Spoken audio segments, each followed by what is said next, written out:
नमस्कार. मनास उमगता काहीच्या नवरात्र मालिकेच्या दुसऱ्या भागात तुम्हा सगळ्यांचं मनापासून स्वागत. आज आपण स्तवन करणार आहोत आदिलक्ष्मीचं. कर्तव्याचं भान देणारी आदिलक्ष्मी. हे आदिलक्ष्मी माते, तुला माझं दंडवत.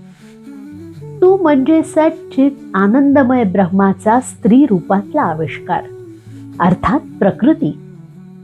कन्या, भगिनी, सखी, पत्नी, माता हे विविध नात्यांचे बंध निर्माण करणारी तू. आयुष्याच्या विविध टप्प्यांवर असणारी आमची कर्तव्य पूर्ण करण्याची शक्ती आणि बुद्धी तू आम्हाला दे.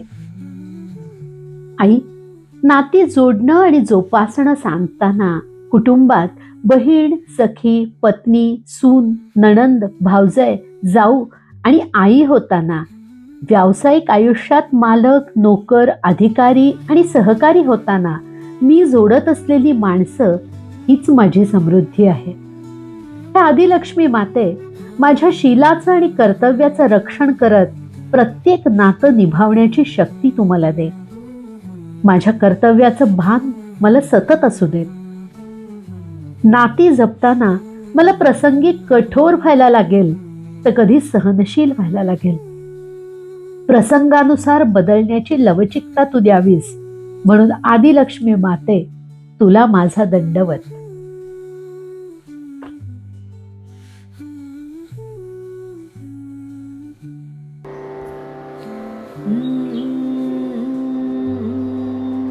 पहिली माझी ओवीर तुझ्या पायी गणराया,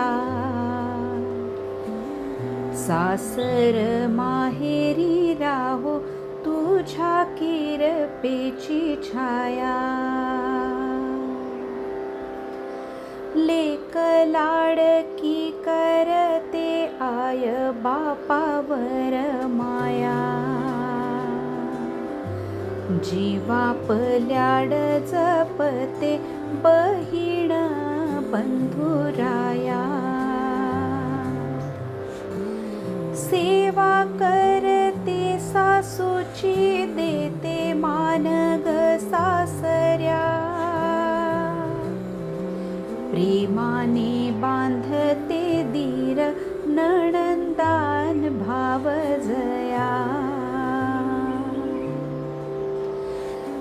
धनी कुंकवाचा माझा मी ग त्याची लक्ष्मी, तुझ्या किरपेने राहो साथ त्याची जन्मोजन्मी.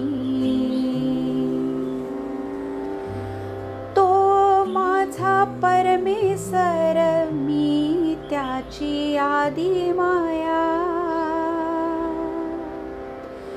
फिरे जगताचे जाते हाती खुंटा ओठी ओव्या, फिरे जगताचे जाते हाती